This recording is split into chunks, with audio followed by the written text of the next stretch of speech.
Hey everyone, welcome back to my channel. This is Bowman here, and we are continuing our playthrough of Planescape Torment. And we will be going to a different portion of, is it Sigil? Or I guess it'd be the Hive. Well, it is Sigil, but the Hive is, yeah, whatever. So yeah, let's go. Oh boy, in a fight already. Damn it!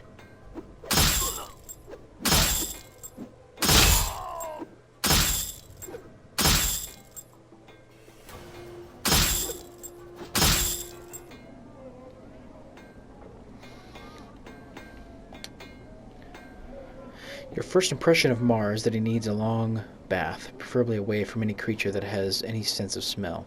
You can almost see the stench waft from his body in sinister yellow tendrils.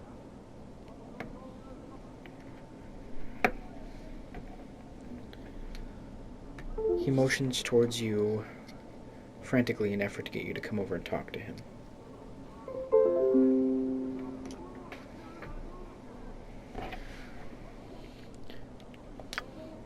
A look of excitement crosses his face as you approach. Thank you for stopping. My name is Mara. I've got a favor to ask you. I'm listening.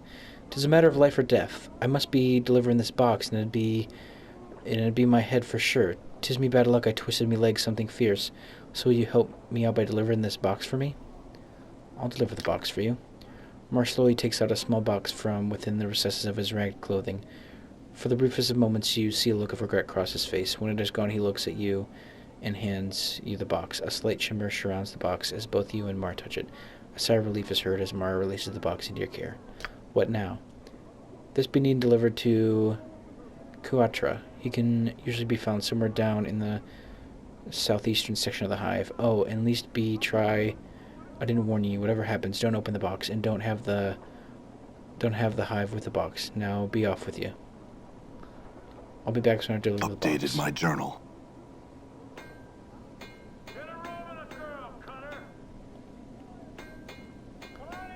I'm gone. Yeah? Good as done.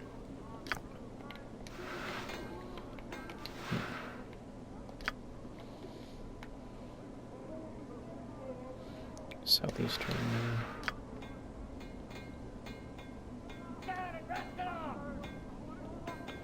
Vines with black leaves. The stem looks extremely sharp.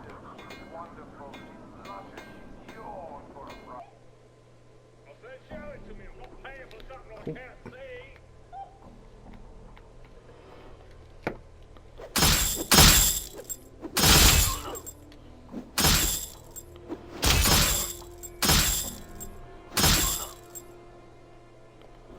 Huh? Sure, why not? Endure. In enduring, grow strong. What?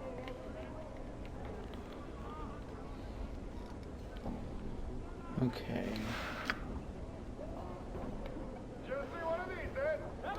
Oh, right here. See the burning man!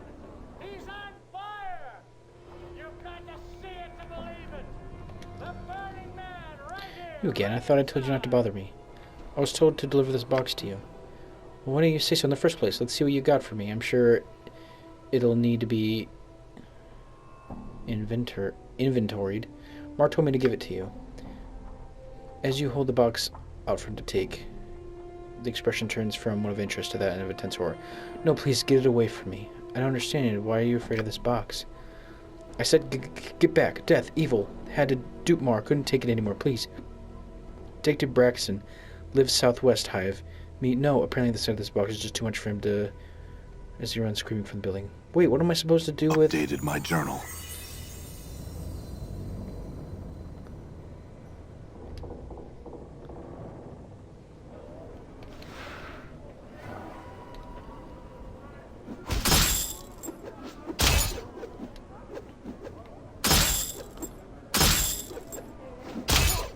What's up, Chief? I hear your words. Damn it! Did you see that? What's the word, I will Chief? hear you. Your will be done.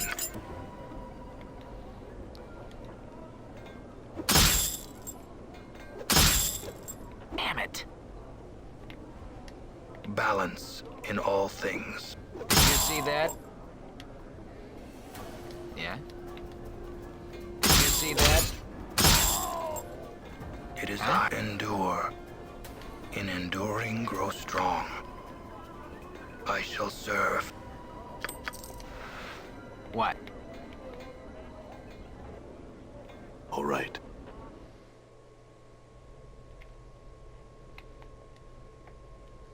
In a loud, booming voice, Breskin asked, "What in the name of Abyss are you doing in my house?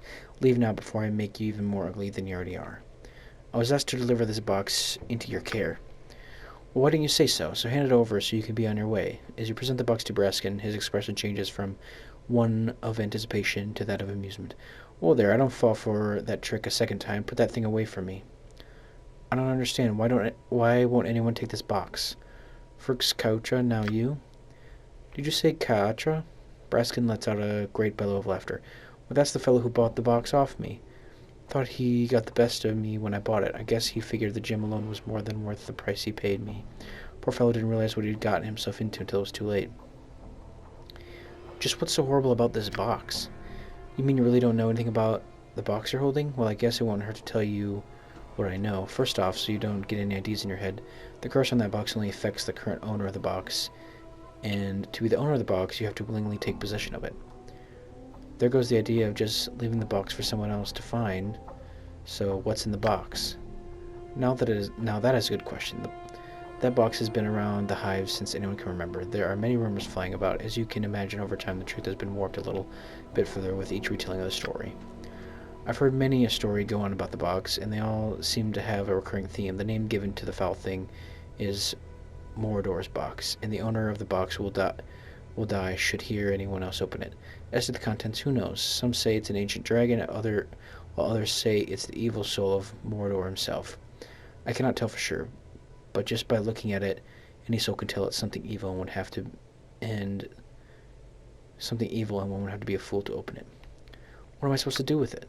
I would suggest you go see Shalandra. She lives in the northeastern region of the hive. It was from her that I won the box. Who knows, maybe she will have more knowledge of what to do with it, or you can find some other clueless Burke to take it off your hands. It's up to you. I wish you luck. Updated my journal. This guy. Every inch of this man's skin is covered in a web of black lines. It's as if some artist chose to accentuate every crease in his flesh with a quill and pen. The overall effect is such that even when his face shows no expression, he appears to be frowning. "Greetings. This one has a name. This one is called Porphyrin." The man's face is like a gong as he speaks. The lines on his face bend and settle into a series of spherical patterns. This one would know. Why do you address this one? I wanted to ask him some questions. This one would have you know. This one cannot answer your questions. The lines on his face twist into angles, then split into a mess of scribbles. This one has only recently set foot in this place of walls. Alright then, but I have to ask you this. Why do those lines upon your face move? The lines show anger. Do you take offense? The lines slowly straighten, forming into gentle curves. No offense was meant. Will you accept the many apologies of this one? No offense taken. Why are you angry? This one tells of event recent. Did you know this one was best by 3? The 3 demanded an item of this one. This one feared an attack. What does this one do? This one surrounds the item. Well, you were right to be afraid. If there were 3, then they might have killed you. You had not given up the item. This one has been misunderstood. The lines on his face become angled, then smooth into curves again. This one did not fear being killed. This one feared killing the 3. Well, if you could have killed them, why did you let them rob you? This one walks the path of a warrior. Many weapons have walked with this one. The first, the blade, the stave, the hatchet, the smiter. These tools are all known to this one. That's not much of an explanation. Again, if you're a warrior with that much training, why let them rob you? This one is forbidden to attack. The lines ripple across his face as he speaks. If this one had struck at the 3 in anger, the vow of nonviolence would be unmade. A vow of nonviolence? You're a warrior and a pacifist? This one is unfamiliar with your speech. What is this pacifist? Never mind. Why did you train so much if you're not permitted to attack another? This one is of the Order of the Eret Agi. We await the final days where we will be called to battle. The training and skills of this one. They are to be kept silent until then. In the meantime, you will let yourself be robbed in the street without defending yourself? This one will clarify. The item is of value. The discipline of the Eret Agi is of greater value. Since you won't fight, any chance you could talk these thieves into returning your item? This one addresses the 3 thieves. What happens? The requests of this one are met with scorn. The 3 will not return the item. I could go see if I could get the item back for you. This one must ask, would you bring violence to the 3 that have robbed this one? Not if I can help it.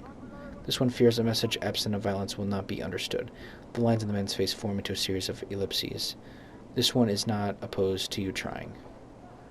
Alright then, what is the item you've lost? The item is this, a rope of black and red prayer beads worn around the neck. The worth of these beads is not measured in copper. The worth of these beads is measured in faith. Alright then, I'll see if I can find this necklace. Do you know where these 3 thugs might be? This one knows where the angry words were traded and the item lost, by the bar that burns inside. The 3 were outside the place, dressed in black and red. 3 robbers dressed in black and red outside the smoldering corpse bar. I'll go find them. Updated my journal. Farewell.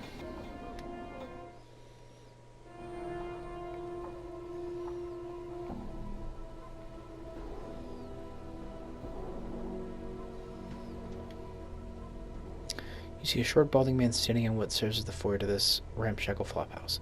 His bushy brows are furrowed in concentration as he picks at what appear to be scabs on his large, bulbous nose. Greetings. The man doesn't bother to look up. Instead, he continues to stare cross-eyed down his nose. Yeah, what do you want? Could I rest here? Sure you can, Burke, if you got the jink for it. Nobody puts up here for free, except old Nestor over there. And that's only because no one's that old enough to mess with him. Very well. How much for a bed? It'll cost you 5 coppers. He wipes his dirty hand on the front of his even dirtier shirt, then thrusts it towards your palm.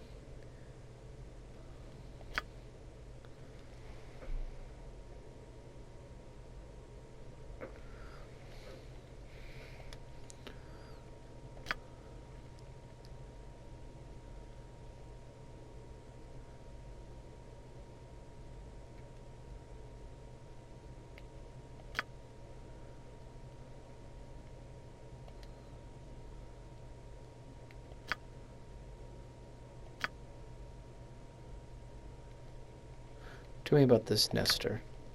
Nestor's that barmy old sot in the corner there. He hikes a thumb over his shoulder towards the back of the room.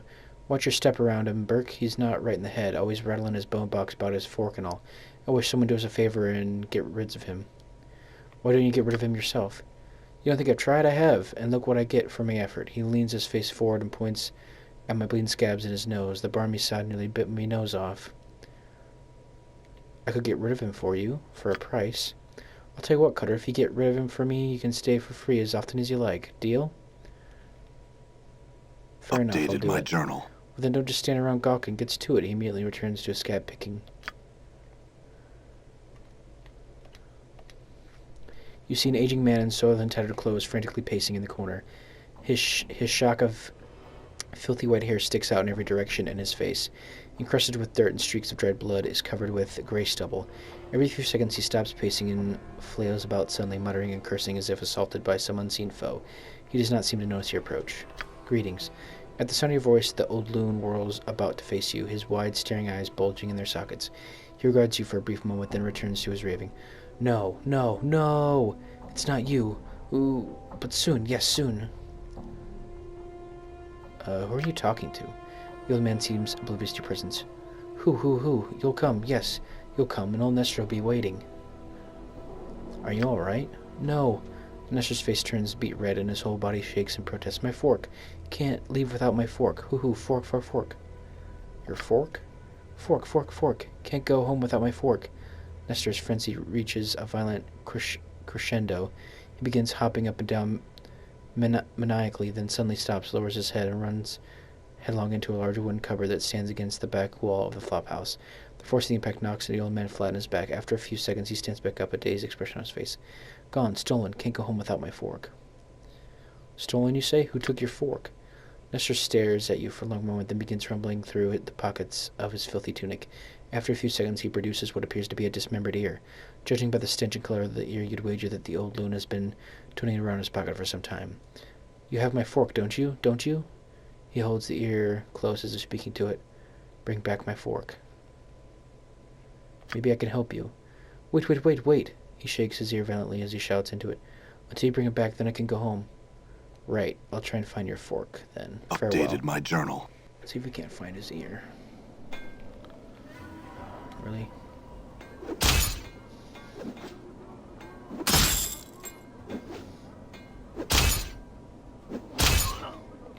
I will hear you. Your path is mine. What's the word, Chief?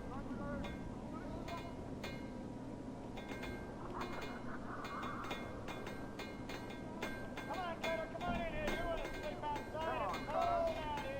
Come on inside. We gotta go. You see a shady-looking fellow standing before you, picking his teeth with what appears to be a tiny metal fork. His chest is covered by patchwork armor adorned with large spikes and a long knife hangs on his side. You notice he is missing his right ear. Updated my journal. He regards you coolly from the shadows as if sizing you up. I said greetings, what's the matter? Your other ear not working? The one-eared tiefling scowls at you threateningly. Pick off, Burke, or I'll have your guts for garters. How did you lose that ear? What did you just say? His right hand drifts to the hilt of his knife. I think you lost it while robbing an old man here in the hive. I don't know what you're talking about, Burke. He glares at you angrily. Now I suggest you get mangled carcass out of my sight before I carve your name into it.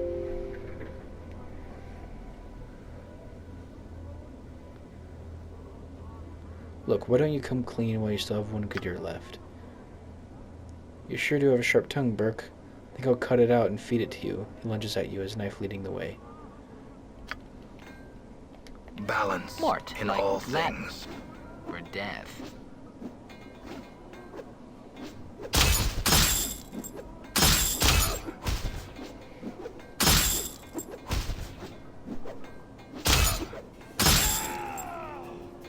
Women It are is the reason I. I became a monk. I shall And, serve. the reason I switched back. You know what? We should get some female zombies to join this party. Right, Chief? Sleep it off. Have a good one.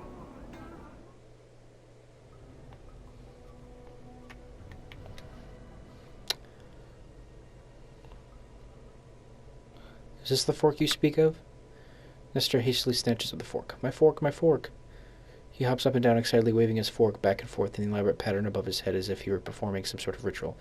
Now I can go home.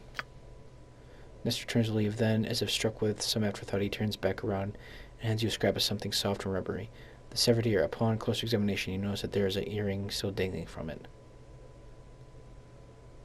Updated my journal, so I had to drop it. Endure. Your will be done. What's up? I hear your Yeah. words. So Nestor's gone, huh? Maybe the old sod wasn't so barmy after all. He gives you a hearty slap on the back. Now maybe we can get some rest around here. Feel free to set up Kip here anytime. Updated Cutter. my journal.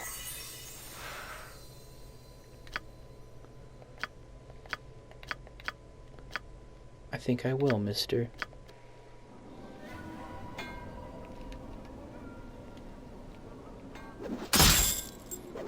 Die. This man appears less dour and wary of passerbys than the people around him. He moves with an upbeat gait, usually scanning the ground to either side of him as he goes.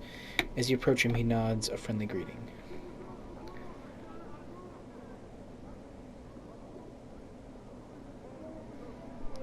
Greetings.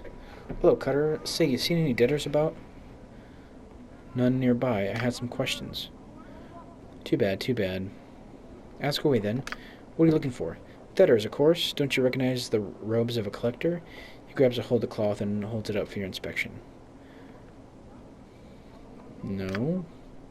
Aye, collectors. He indicates his ragged brown robes. These here are collector's robes, Cutter. Any poor sod you see wearing these, me for instance, is most likely looking for debtors, bodies to sell at the mortuary, he shrugs. Whatever it takes to get by in the hive, right? Do collectors work together? He laughs heartily. Hells no. We all dress the same, but there's only so many debtors to go around. We band up usually and compete in bands, packs, gangs, whatever you like to call them, are none too friendly with one another. Are there rival packs of collectors near here? He nods. Sir, sigils around. Most collectors in the hive call Kippin Rackpicker Square, a dump just north of here through the large gate. It's mostly run by Sharegrave's Lados, now since we fought most of Farad's boys off. Tell me about Sharegrave. Sharegrave, he's my boss. I never speak with him, though. Never even seen him too close like. Keeps to himself mostly as he runs things through a few underlings. You can find him in his case at Rackpicker Square, but I'd stay away. You got good reason to talk to him. He's a bit peary, a stranger as he is. Tell me about Farad. Don't know much about the man myself. We spent a lot of time fighting his boys, but they're all suddenly disappeared along with Farad. We still catch the occasional straggler in Rackpicker Square, but we've no idea where the rest of them are hiding at. Does he have many men left?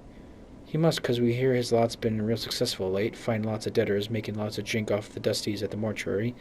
Don't know how either, as we've been having trouble finding corpses of late.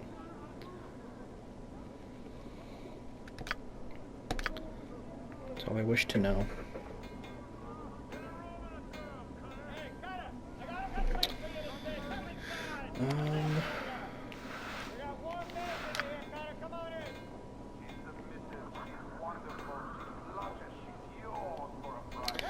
Well, ladies and gentlemen, I think we'll end this episode here.